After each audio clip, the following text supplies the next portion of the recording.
everyone, thanks for joining me for our second installment of Office Hours presented by TopResume. My name is Amanda Augustine and I'm the career advice expert for TopResume, the largest resume writing service in the world.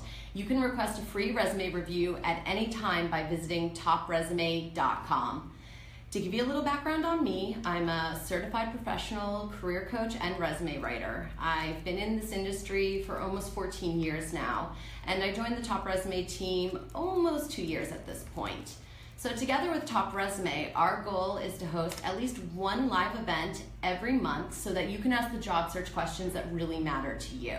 So if you haven't already, please go to the Facebook page for TopResume. You're there already, and make sure you like their page so that you never miss an upcoming event. Now, before we get started, I really need to do a shout out to our amazing designer, Gigi, because she created this beautiful backdrop behind me. And if you joined me for the first office hours we did, you know this is quite a step up from our whiteboard and dry erase markers. So Gigi, thank you, it's gorgeous. Now, the topic for today's live chat is all about how to get out of a stalled job search. So whether you took a couple months off, then you're trying to get back into the swing of things, or maybe you've been searching for what feels like forever and you're just not getting the results, today's the day we're going to change all that and we're going to get your job search headed in the right direction. Now with this chat, I think we could probably go a number of different directions. So my plan is to walk you through how I break down the job search process so I can set you up with a solid strategy to move your job search forward, and then we can delve into any of the questions that you have at home. Does that work? Everyone's good?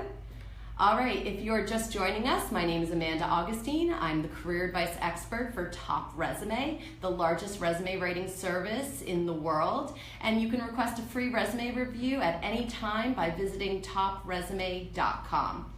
So one thing I wanted to ask before we really got started is get a sense of who's tuning in today. And I'd love to know, when was the last time you actively searched for a job? Beyond this moment right now, when was the last time? So if you could post your answer in the comments section below and let me know, and my team, when was the last time you were searching for a job? For some of you, it could have been a few months ago or maybe only a year ago. For others, I'm sure it's been a while and things have certainly changed. Regardless, if you're tuning in, it's probably because you're feeling like you're getting stuck somewhere, and that's what I'm here to help. So again, post below, when was the last time you actively searched for a job? Do we have any takers out there? Yeah? Everyone seems a little shy at the moment, right. But we'll let you know when we get some All takers. right. You don't have to post at the moment, but just keep it in mind. So I like to break the job search process down into three main phases. And I do that because, well, frankly, it's hard to remember more than three of anything. So if you happen to be in sales or marketing and you've gone through a traditional sales pipeline or a sales funnel, I think the way I break down the job search is going to sound very familiar to you because I've mentioned this before, I'm going to keep mentioning it over and over again. When you become a job seeker, you automatically become a salesperson, and you are marketing the most valuable product or service you will ever market in your entire life, and that is your candidacy, your skill set, your abilities, what you have to offer a potential employer. So Jenna, if you could be so kind as to upload that picture that I sent you earlier. I wanted you guys to have a visual representation of what I'm talking about. I think that's easier for a lot of people when you can actually see the image, but I'm going to talk through this. And I normally break down the job search process into three main stages. The first out there is prep. This has everything to do with, okay, what are my job goals? What am I going after?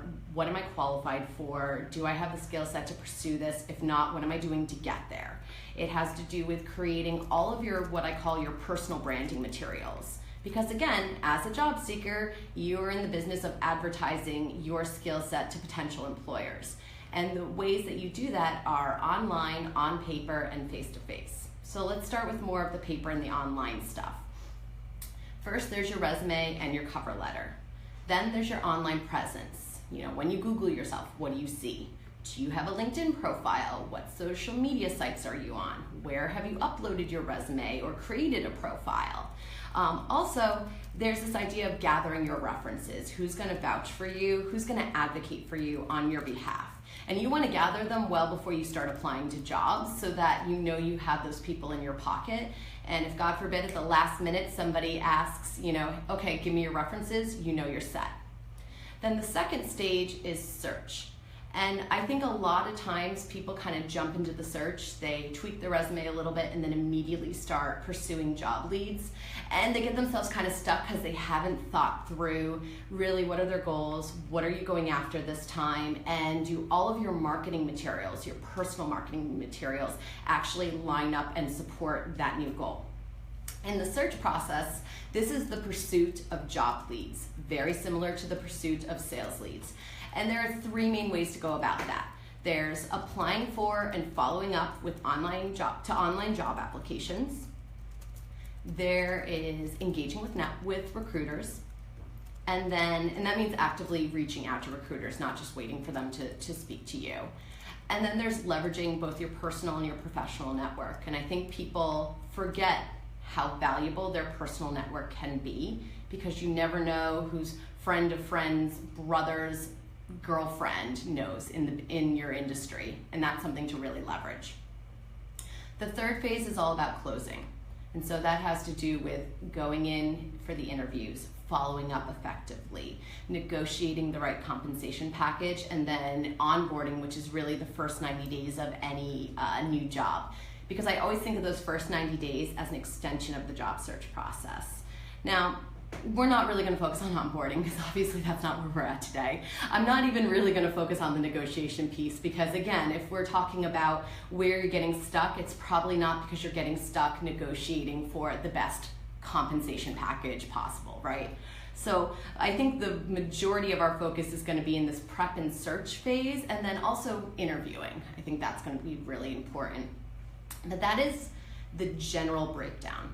So if you're getting stuck and you're not seeing results, first ask yourself, am I getting bites from my resume and from my job applications, but I'm never making it past that first phone screen? Or am I applying to jobs and I'm just never hearing anything? And I know that's probably the one most people gripe about. It's that endless job search black hole. Am I making it past that phone screen, but I'm never actually making it to a face-to-face interview? A lot of people don't know exactly what to do with that phone screen, which has become a pretty mandatory part of the interview process these days for recruiters and hiring managers alike. And then there's also, hey, I'm getting the interviews, but I'm always one of two candidates and I always miss out on that job. So I think if you ask yourself, where am I getting stuck? That will tell you where in the process you need to go back and reflect and say, okay, what's going on? If you're not getting any bites on your job applications, you got to start there. Are my job goals clear and realistic? Have I presented my skill set and my qualifications in a way that's going to entice employers? How many jobs am I applying to? Am I customizing my resume and my cover letter every time I submit an application? Am I only applying to jobs, or am I making sure that I'm networking, and what does that mean? Am I using recruiters? And when was the last time I Googled my name? And I know that sounds silly, but in today's job market, it's not enough to have a really great resume. You need to be talking about who you are and what you bring to the table online, on paper, and face-to-face, and it needs to be a consistent message. So if your resume is saying one thing, but perhaps your LinkedIn profile is saying another, and you're talking about yourself very differently when you're in an interview or you're networking or you're at even a casual event, that's also going to be an issue. So that's a very high level, but if you think about this job search process and you really look at how it's broken down, I hope you guys can see it in the feed, and you look at how that works, it simplifies things.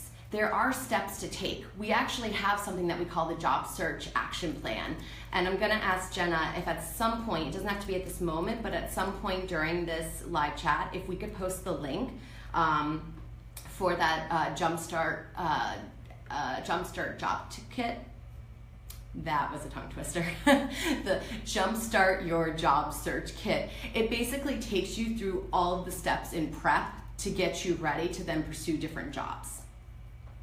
Now, I could definitely go into all of these in a lot more detail actually, but I'd really like to take some questions from the audience first, and then if everyone's feeling a little shy or, we don't have any questions right away, I'm happy to go deeper on any one of these, whether it's, I don't know what my job goals are. I can help you with some job goal exercises, or I'm not too sure what I'm doing with my resume. Is it good or is it not? There are plenty of things that we can talk about, how you can figure that out. Jenna, do we have any questions? Yep.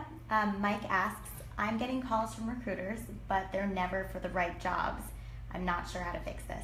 All right, that's actually a great question. I've heard that on more than one occasion. Well, this is one of the lucky people who's actually getting bites from recruiters. Oftentimes this is from LinkedIn, or you're getting emails or in-mails on LinkedIn. Maybe you're getting phone calls. It's not as common these days, but sometimes that happens. A recruiter gets a hold of you and they're trying to pitch you for a position that you have zero interest in.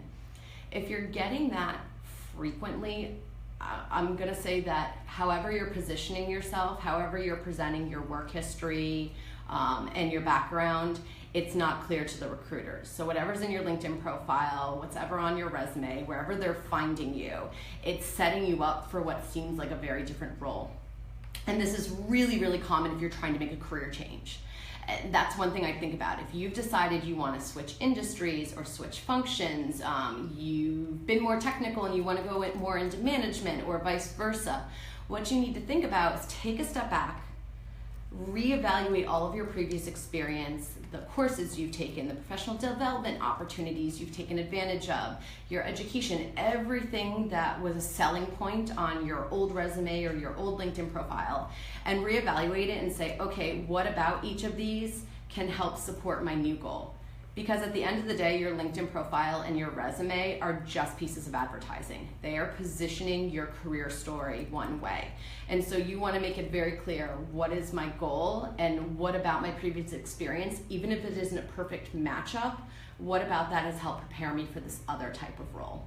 Sometimes this happens if maybe you're trying to get back into something you haven't done in a while. And depending on if you're doing this on your own or you're working with a resume writer, they may decide to kind of rejigger how you're presenting that information, or maybe create a section of key highlights to call attention to selling points that may end up farther down on your resume due to their chronologic order.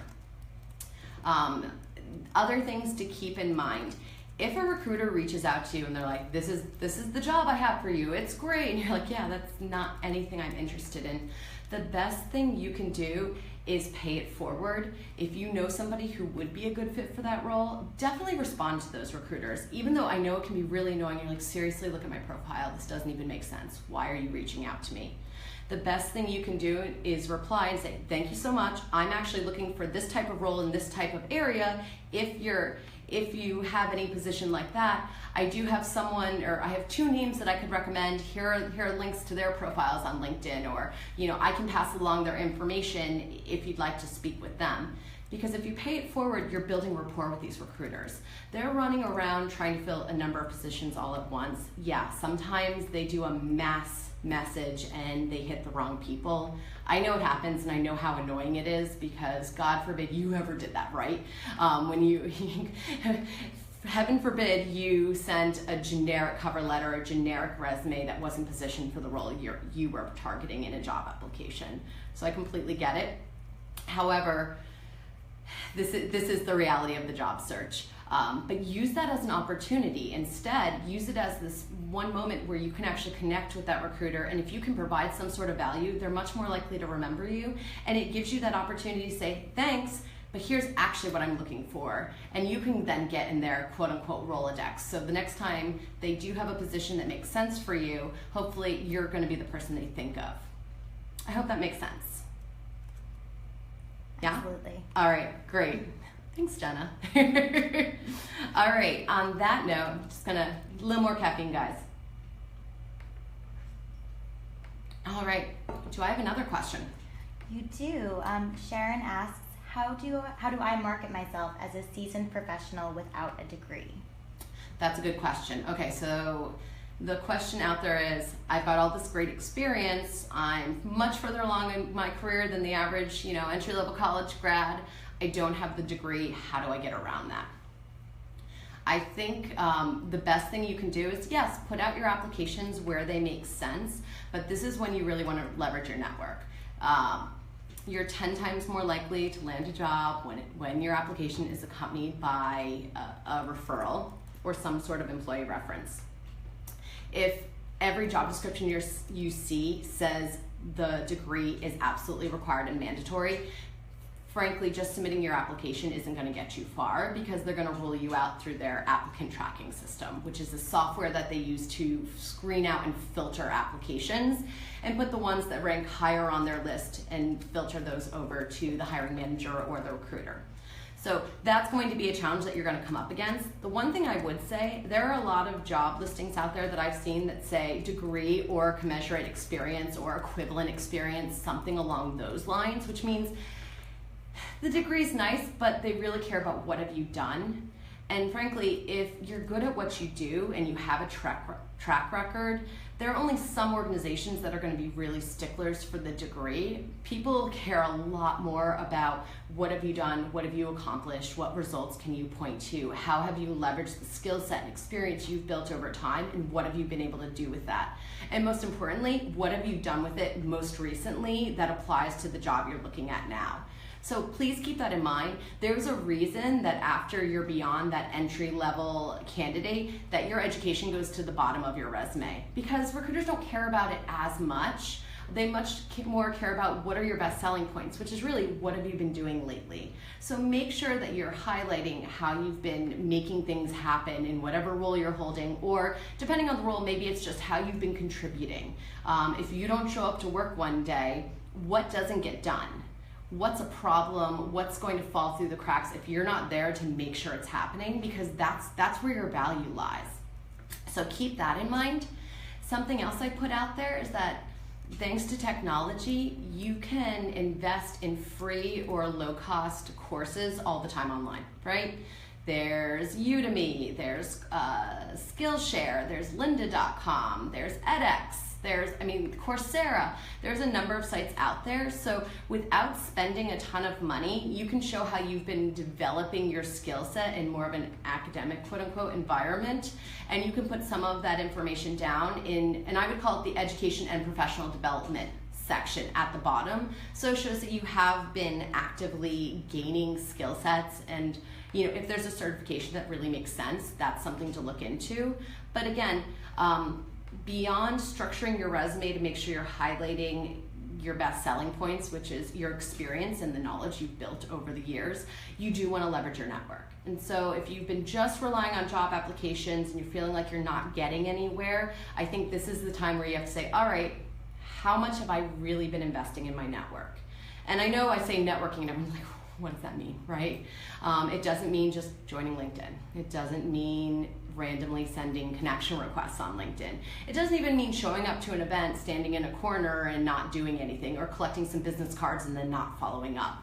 It's this idea of actively reaching out and connecting with people that are in your industry or in your field and creating a rapport with them. Learning who's in the companies that you care about and reaching out and asking them questions, and really developing that level of trust and credibility with what you've learned and earned over the course of your career, so that when the right opportunity pops up, that person's willing to advocate on your behalf and pass your application along, so that you don't necessarily have to wade through, get your application to wade through that online system that may bounce it out because you don't have that prerequisite of the degree.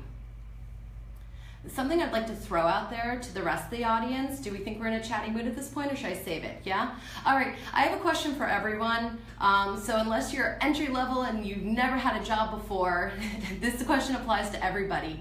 How did you find out about your last job? Did you find that job on the company's site? On a job board? Did you find it on a social media channel such as Facebook or LinkedIn or Twitter? Did a recruiter reach out to you and say, hey, I have this opportunity, and pursue you? Or did you find out about it through a friend of a friend, an old colleague, somebody in your network, something like that? So take a second, and I'd really like post your answer in the comments below. How did you find out about your last job? Because I'm really interested to see how that works, because I think If you haven't searched for a job in a while, and I know a lot of people are like, I've never needed a resume before. I've just somehow gone from job to job. I've never had to actively pursue a job search before. The opportunities have just kind of come my way. That's important to keep in mind. That doesn't mean that process or lack of process won't work for you again. I think you just actually have to think of it as a concrete strategy. So a couple things to keep in mind. It's estimated that 50%,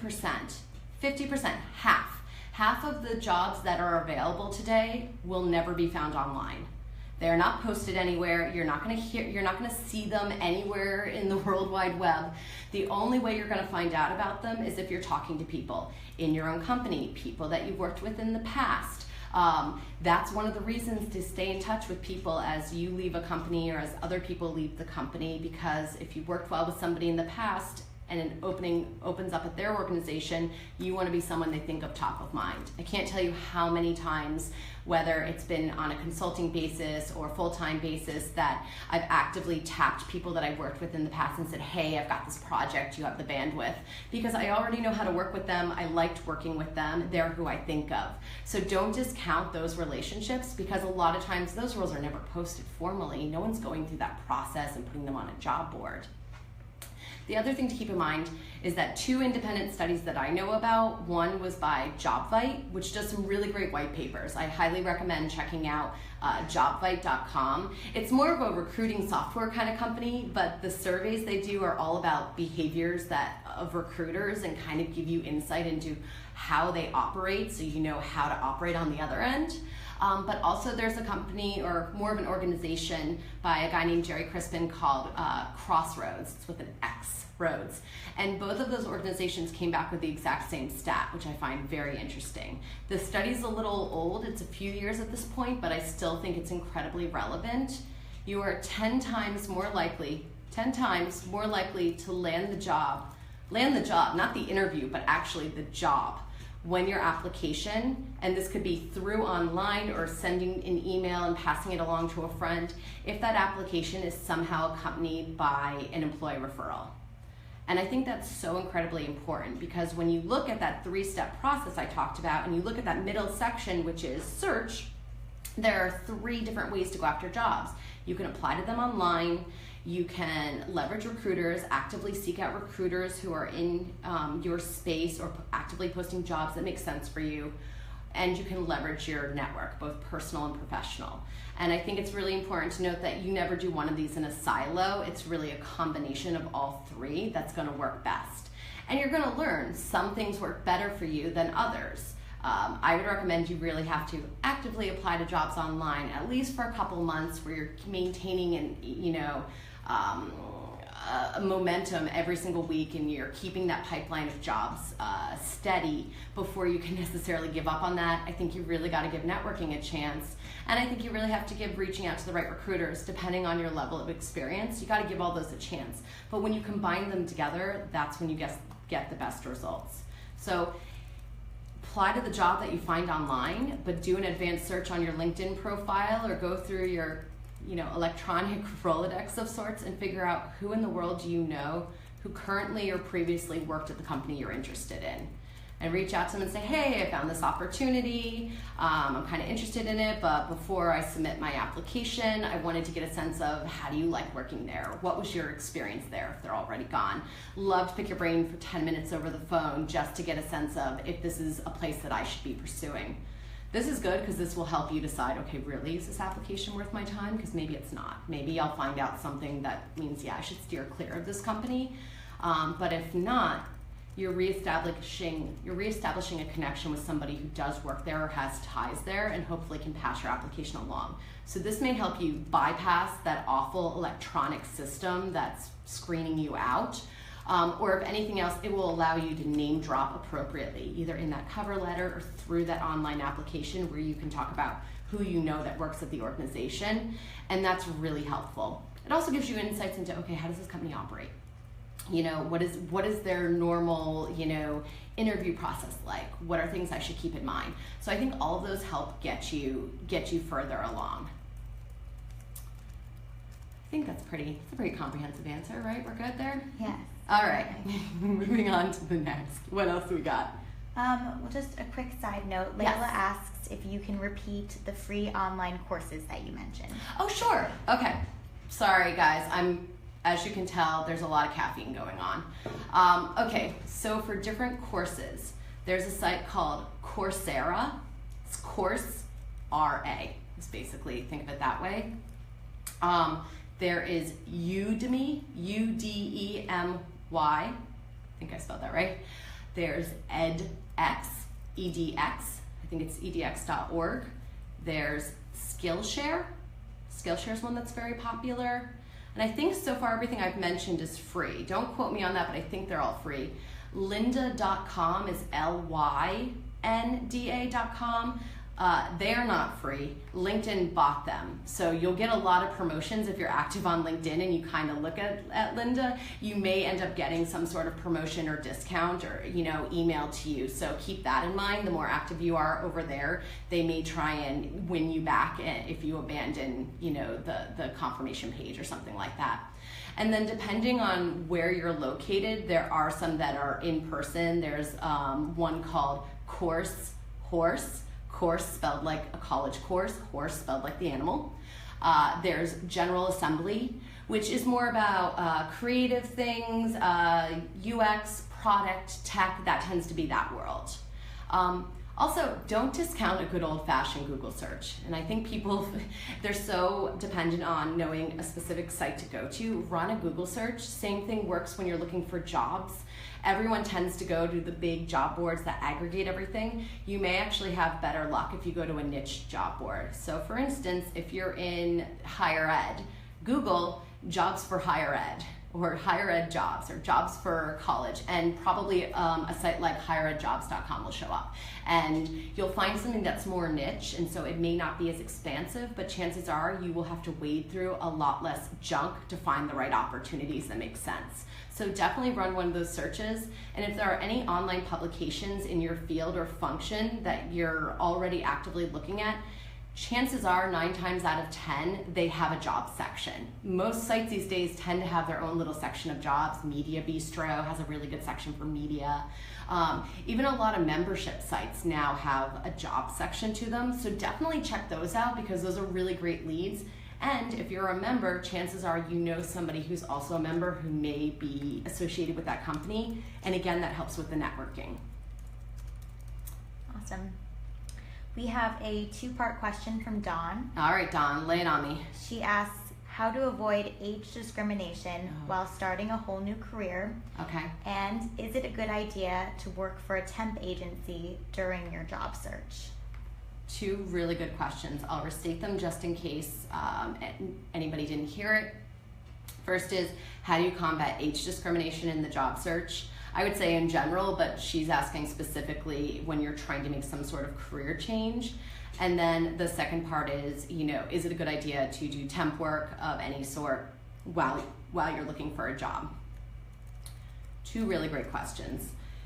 Yeah, the age discrimination is a hot topic, and it's one that I would like to do an entire office hours. I want to dedicate it to that, but I'd also like to bring in some other people. So I don't know if you noticed, but this backdrop behind me is pretty expansive, and we did that purposely so that I could bring on extra guests, so that other people, whether they're networking experts or they have some other specific expertise that we could leverage, we have that ability. And I think age discrimination is such a huge topic that it deserves a few experts out there talking about it.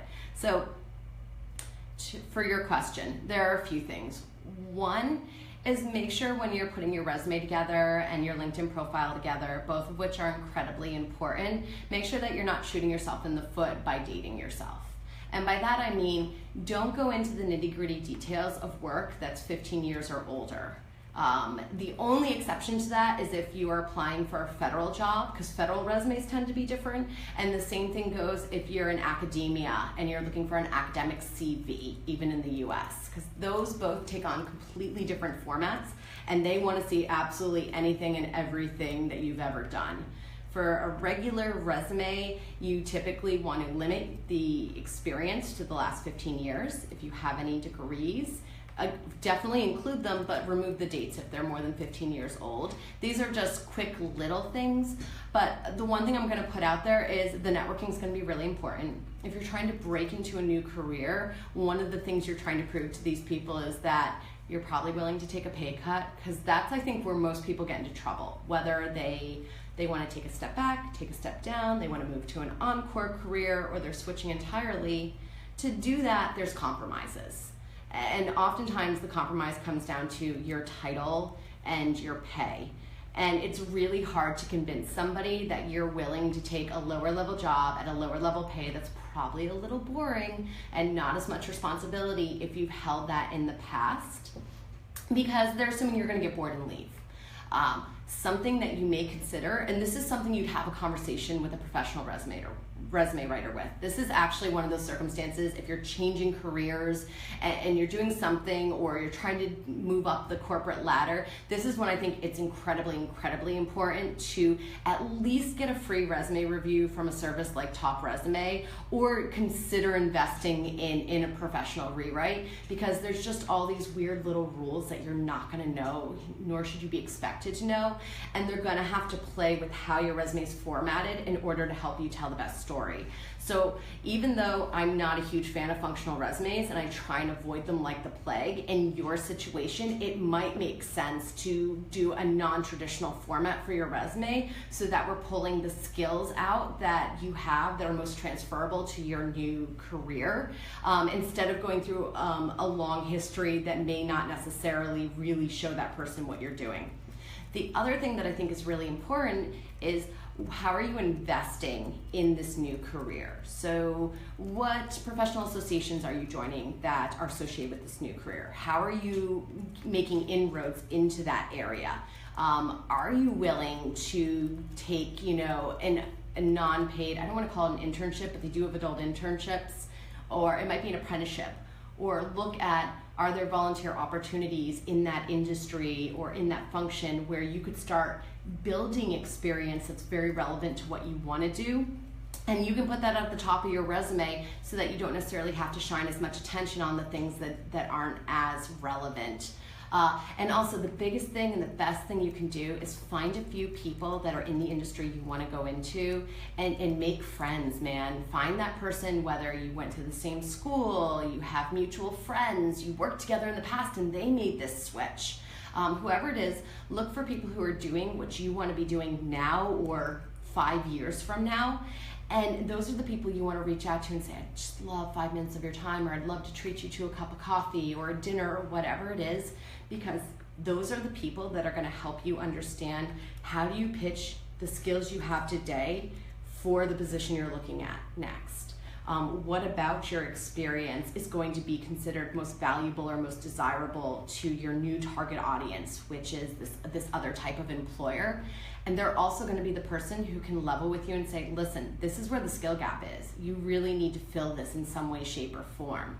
And I think that's really important, is how are you handling that? So they'll have these suggestions about, well, you should join this, you should try that, you should look into this certification.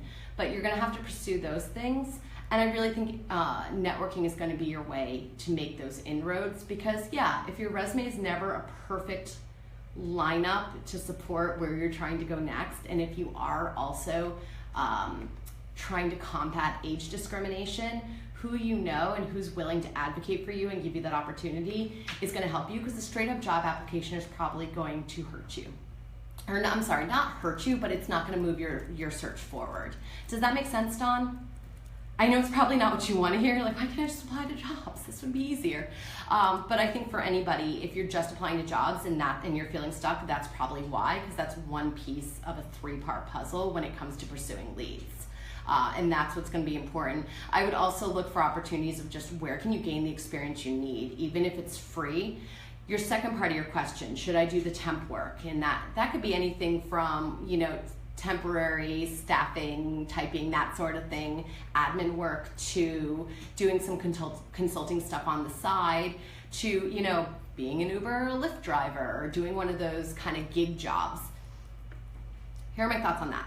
There's pros and cons, right? You need to pay your bills, and I get that. So do what you need to do to pay the bills. So yeah, if that's what you need to do and that's a job you can get, go for it.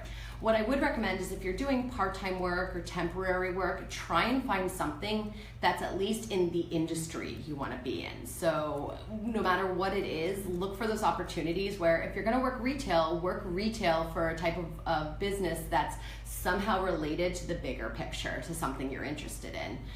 Look for those opportunities. Also, the one thing you really have to hold yourself accountable to is making sure that you remember that the job search is a full-time job. And it's probably one of the most frustrating jobs you'll ever take on, and you will take it on probably a few times in your lifetime, if not more. But you have to dedicate the time and treat it like it's your own job search. So if you're currently unemployed, I know everyone's going to gasp at this, but they typically say, hey, you should be spending at least 30 hours a week dedicated to your job search.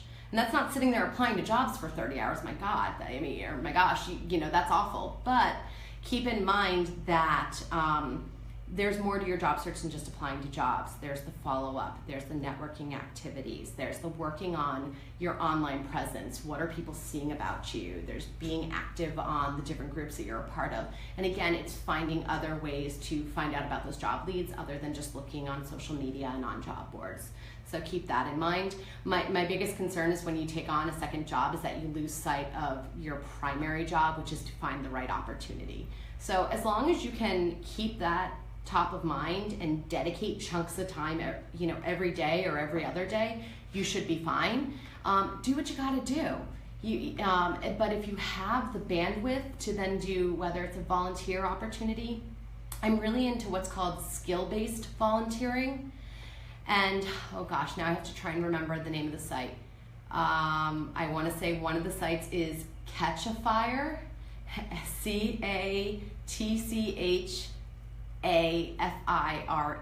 Catch a Fire. I'm pretty sure that's the name of the site.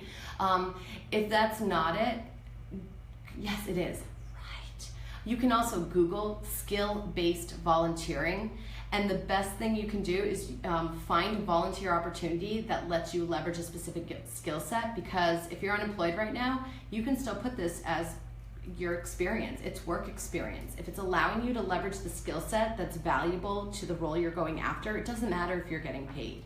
It matters if you're flexing your skills, if you're still learning and growing, and if you're able to say that, yeah, I'm not getting rusty because I'm still working on these things. So whether you find a skill-based volunteer opportunity or you look on a site like Flex Jobs. I find Flex Jobs to be a really great site if you're looking for telecommute or flexible work arrangements.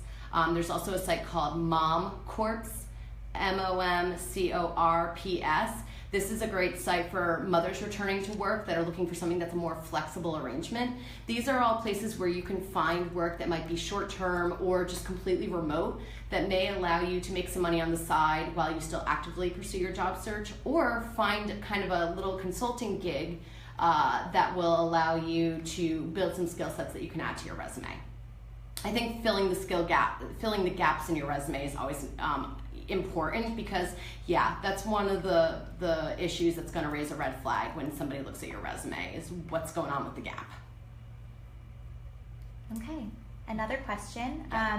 Nanette asks, how do I respond to an employer who met with me, told me how impressed they were, and then wanted me to meet with more people, and then sent me an email stating that she was not right for the position?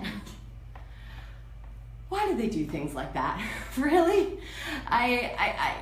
You know what? I don't know how frustrated you were when you were typing that, but I'm frustrated on your behalf, because when the world is up with that, right? I mean, you have no idea. There are so many things that could be at play that you have absolutely no control over, and I think that's really what happened there. That would be my guess. If that person, was glowing and gave you this glowing review and told you how wonderful you are, and then, you were basically ghosted by the employer, there's something that went on the back end, whether the job requirements changed or that person did not have all the information at hand and misspoke because there was something else required of the role that person didn't evaluate you for. Or frankly, and I know this is a horrible thing, but it could be because they actually decided they were going to promote somebody in-house. It happens. The one thing I'd say is don't take it personally. It's not you, it's them. There's nothing you can do to suddenly change their mind. However, the one thing I would say is you have to take the higher road. So you get the email, no matter how automated it seems, you reply and say, thank you so much for your time. I was very interested in the organization and the role. Should anything change, please reach out to me. You could always ask, if you're at Liberty, I'd love to know what I could have done better, or what skill you were looking for that I didn't possess, so that I can keep that in mind as I pursue professional development opportunities. So you can throw it out there and try and get feedback. 99 times out of 100, they're not going to give it to you. They're trying to cover their butts from a legal perspective. So take it with a grain of salt, but definitely at least take the higher road and do that, because if they did hire somebody else and they really liked you, and I will say this particularly pertains if you made it pretty far down the interview process and it was like you were down to 2 candidates and you lost out at the end. We call the first 90 days of any new job this part of the interview process, because those first 90 days, company is still feeling out that new employee is still feeling out that company. Things happen. Employees go away. They are either fired, they quit, they realize it's not the right match, it wasn't the right skill profile. You want to make sure you've maintained those relationships so that they're willing to reach out to you again if it doesn't work out and you are the right fit. So I definitely keep that in mind. And something else I like to do, and this is great because we're not that far away from the holiday season, I like to use the end of year or the first month of the new year as a built-in opportunity to reach out to anyone with whom I interviewed or met, or a recruiter that I'd spoken to. This is your opportunity to kind of send a little note, wish them, Happy New Year, season's greetings, whatever it is, and just say, this is what I've done since the last time we spoke. I'm still interested in these types of positions, or I'm still very interested in your organization. I love what you guys are doing there. Should anything pop up, please feel free to reach out to me.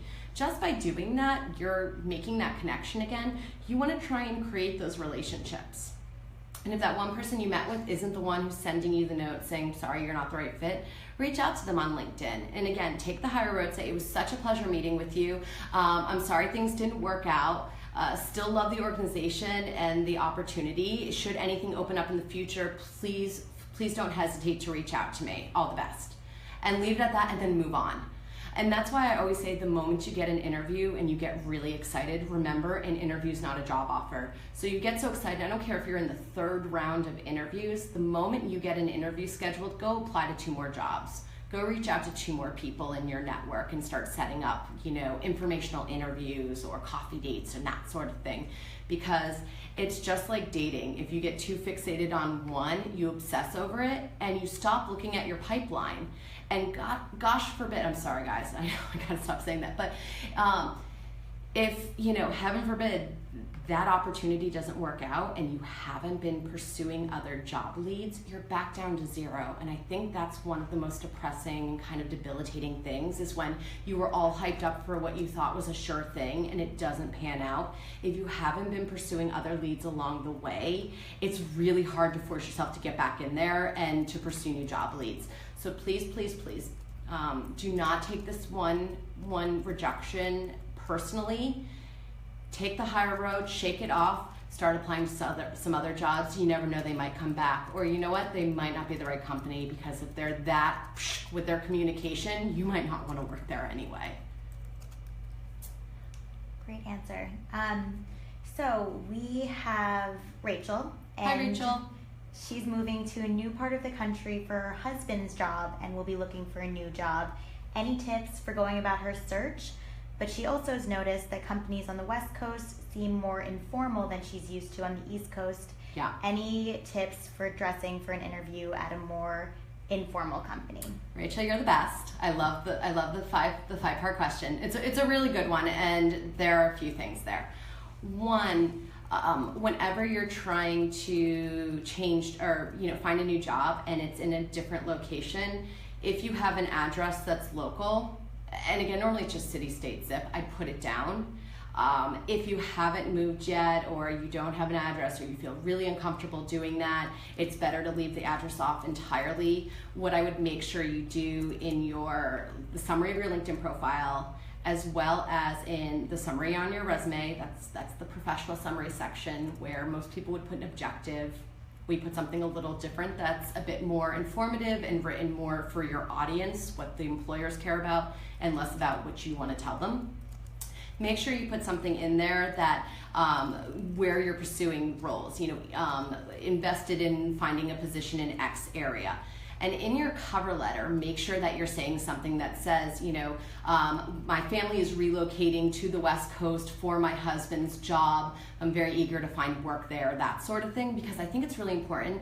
The one thing that I find with employers that makes them really weary of candidates that are not local to the area is that they're afraid they're going to be this costly flight risk. And they're concerned like, oh, is this a midlife crisis? Did they just decide they wanted to move? Anytime you can show either you have roots there, you've lived there before, you have family that's there, you worked in that region before, or you're moving there specifically for your family or for your husband's job, they're like, okay, this person's not going to flake out on us, because I have seen it. I've seen it multiple times, particularly with execs, which is odd, but people who make the big move for this opportunity and they're excited about it, and then within 6 months they leave because they realize they really can't make the change. So make sure that's apparent. The other thing I do is an informal way is start looking at Meetup. Start looking on professional organizations. There's a great site, it's called, I actually think the website URL is called directoryofassociations.com. I kid you not. It's as self-explanatory as you can get. But start looking for some organizations or ones that you're already a part of and find out where the chapter is where you're going to be moving, and start reaching out to those people. Be like, hey, I'm a member, but I'm on the East Coast or wherever you live, and I'm moving out there soon. I just wanted to introduce myself, love to meet you, that sort of thing. So I think that's really important. Start doing that. Start getting your networking activities in a row. Make sure it's very clear on your resume as well as your LinkedIn profile that you're not looking for relocation costs, that you're willing to cover relocation, because I'm going to assume your husband's role is covering that. So you can start looking now. If you move over there without a role, hey, if you can work remotely from your current job for a little bit, hey, even better, because you can say you're local. Something else to keep in mind, you said, hey, it seems like West Coast, it's a little less formal, what do I do there? Yeah, you're gonna find that different areas of the country have different flavors, but you'll also find startups versus traditional organizations versus fashion companies, are all gonna have their own flavor. The best way to get a sense of what should you be wearing to an interview, two things. One, if you have a few target companies and you're like, I want to go work for them, or I saw a position that I'm interested in, and you're in the area, if you've already moved or you're making trips over there, go by the office and find the local watering holes. Where's the local bar or the local coffee shop that's right by the company that you want to work for? How are people dressing that are going to those organizations? Also, look on, and I know it's all kind of staged, but you can look at their company page. You can look at their social media channels. Oftentimes these days, companies have social media channels dedicated just for what's called employer branding, which is, look at our great culture. Look, this is who we are. This is how we act. That's a great way to get a sense of, okay, how are they dressing? And so if they're showing up in jeans and a t-shirt every day, no, I don't recommend necessarily showing up in jeans and a t-shirt for an interview, but I'd say, okay, if I'm seeing how people dress there, how do I think they dress to go to an important meeting? And you'll get a sense, there's a different vibe. We actually have some great articles on TopResume. If you go to topresume.com and you click on career advice, we have a ton of articles on, okay, if this is the culture, this is typically what's standard wear that won't get you into trouble. So definitely look at those, because we also have images that match up with it, so you can really get a picture of what's the best way. If you secure an interview and you can't do all these things, the one thing I would recommend is try doing a drive-by, a couple days before the interview, just to see who's going in and out of the building and how are they dressed. If you don't have that time to do the other reconnaissance, tap into your network. Who do you know from school, from your professional associations, from your alumni associations? Who do you know who works there, has a friend who works there? I think it's interesting that everyone assumes it has to be a professional connection. Talk to your friends and find out who their spouses and their friends and their family members. Does anybody know anybody who works at that company? Because they may know someone that they can put you in contact with, and so you can kind of get the inside scoop. The last thing I think of is try Glassdoor.com. Glassdoor, as well as Vault, VAULT.com. Both of those sites tend to give you a feel for what's the company like, do's and don'ts for their application and interview process, even sample interview questions. But that's an opportunity where you might get a better understanding of maybe how they're going to approach the interview and how more casual or less formal it is than what you're accustomed to. Awesome. So we have time for 2 more questions if we do them a little quickly. I'll talk less, I promise. Sorry guys, I'm a job search geek. I get into this stuff and I know it's a problem. The one thing I will put out there is that if we run out of time and you have a question, I'm on Quora, Quora.com. You can look for my name. Look for the picture of me. I'm in like a jean shirt, black and white stripes. You can post a question there. Also, if you go to our blog, TopResume.com, and you click on career advice, the first section you're going to see is Amanda's picks. If you click on my profile, there's a link in there where you can submit questions through a form. So I'm going to be answering those questions on the blog and some of those on Quora. So feel free to submit your question there. Okay. So Sean asks, do I include an ITT Tech associate's degree? Okay. They've closed and the degree is not technically valid. Okay, great question. I got a degree, it's an associate's degree, the institute doesn't even exist anymore. You know what? I put it on there. If you don't have a bachelor's degree and that's your highest level of education, even if it doesn't exist today, now assuming I would put it on there because it's something, right? You did get a degree of some sort, and yes, it may not be accredited, it may not be this organization anymore, but it shows that you did pursue a degree in the area I'm assuming that you're still pursuing. And I'm also going to assume that if that organization is now defunct, that it's probably much further down in your history, and so it's just one little note at the very bottom of your resume, and the experience above it is what's more important and what's really your selling points today. And then Ed asks, how do you explain a gap on your resume due to illness?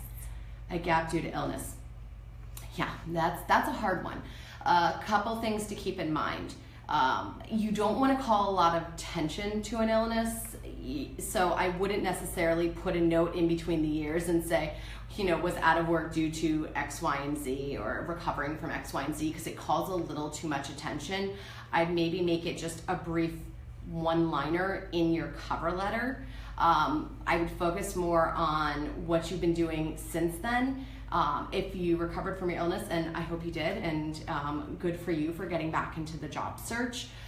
If you haven't secured a job since that illness, what I would start looking for are what are the ways to start putting something else in there. So whether it's a course you're taking to get your skill set back up to par, or it's a volunteer spot, or perhaps you're consulting. And consulting doesn't mean that you create your own letterhead and you have to do a website and that sort of thing. It's offering your skill set to a friend who has a business or a former colleague. It doesn't have to be, you don't have to be getting paid for it, and you don't necessarily have to go through, the ordeal of creating a formal LLC or an S Corp or anything like that. But if you are taking your skill set and you are advising others and helping them do whatever is your area of expertise, I would start padding that stuff onto your resume, because if there's something for them to focus on here, the attention is drawn away from the gap. I'd also put it out there that, of course, networking is going to be a big part. Anytime your resume doesn't line up perfectly with whatever you're looking for, networking takes on a bigger component, or it becomes more important in your job search, because a straight-on online application, there will be red flags. You can try and fill those gaps with volunteer experience, or even, I know a lot of people, so for instance, I know this woman who has a great marketing career, but really wants to do more of social media marketing, and that's not big at her company. It's a very bricks and mortar kind of organization. She started their social media channels, but there's not a lot to show for it yet. So other ways that she was able to pad her experience is she got a certificate in social media so she could show, yeah, I've taken the time. But also, she's a part of an advertising club in her area, and she volunteered to manage all their social media channels for that chapter. That's just a way, she's not getting paid for it, but it allows her, if she can grow those audiences or test some of the things she's learned in that program, it's giving her an opportunity to flex those skills. So I look for where are those types of opportunities, because you want to try and pad the resume up a little bit. In terms of the actual illness, it's a footnote. It's nothing you want to go into too deep. But if somebody really asked you in an interview, well, what was going on here? Be like, well, I recovered from this. I'm completely A-okay now, or whatever the circumstances, and turn it right back to it. And I'm really excited to learn more about this role. Can you tell me, what are the top 3 things the person who lands this job you want them to do within the first 6 to 9 months that they're at this organization? So it's acknowledge it and then turn it back to the role. Same thing if you were fired from a job. It turned out I wasn't the right fit. We had, there was, the expectations weren't set. What I learned from that experience is XYZ. I now know that I'm looking for an organization like this, or a role that allows me to use these skills, which is why I'm super excited about this company or this role. So you acknowledge it, you spin it, and you move on. Time for one more if we answer it super quickly. Okay. Our last question. Atumba, he is a career changer. Okay. And his current job and his academic history and professional background don't match the industry he's looking to get into. What tips do you have for him? Informational interviews will become your best friend. And what that means is look for, I would start attending professional events that are in your new industry or field of choice. You want to start making friends in those areas. Go to those events.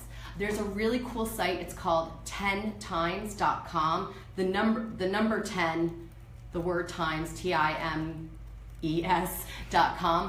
And really, they named it because you're 10 times more likely to land a job if your application is accompanied by a referral. So it's a site that tells you about trade shows, conferences, and events globally. It's all over the place. You can look for that. So that's an opportunity. Look for people on LinkedIn, but identify people who are doing what you want to do. Something else I really love is run an advanced search. And again, LinkedIn's changed its settings. Drives me nuts. It's not as user-friendly for a job seeker, in my opinion. Sorry, LinkedIn, but that's the reality. I know it's made it more challenging for me when I'm helping clients. But if you can run a search on people who have worked at a company similar or at the same company you worked at in the past, and see where they are now, look for people who have made that switch over. Those are going to be your best assets, because they're going to help you figure out what's the best way to position your skills, because you need to identify what are the transferable skills. And everybody knows, okay, well, communication, negotiation, time management, leadership, well, yeah, those are all transferable skills. But when you talk to somebody who's working in the industry that you want to get into, and you can give them a little bit more information about, this is what I've been doing, this is why I'm good at what I do, this is what I really enjoy and what I want to get into, they'll be able to say, oh, well, those skills actually can be very valuable in our industry, and you just need to position them this way. Or instead of talking about them this way, use this language. A lot of times, and this happens if you were in the military and you are now going into civilian work, you need to translate your skill set into terms that your new target employer is going to understand and appreciate.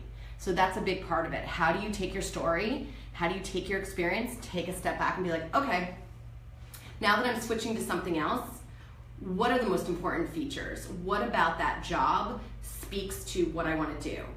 The education I'm not as concerned about, especially if you're not straight out of school. You pursued a degree and you achieved it, great, that's always a selling point. But how can you take what you've done in the past and look for the opportunities to say, well, this actually does apply, because now I understand the type of customer you go after, or I understand the type of people you're working for. If you're trying to make a change and you're not even sure exactly how big of a change you're making, I would always look for where are those complementary ones. So for instance, you've been waiting tables.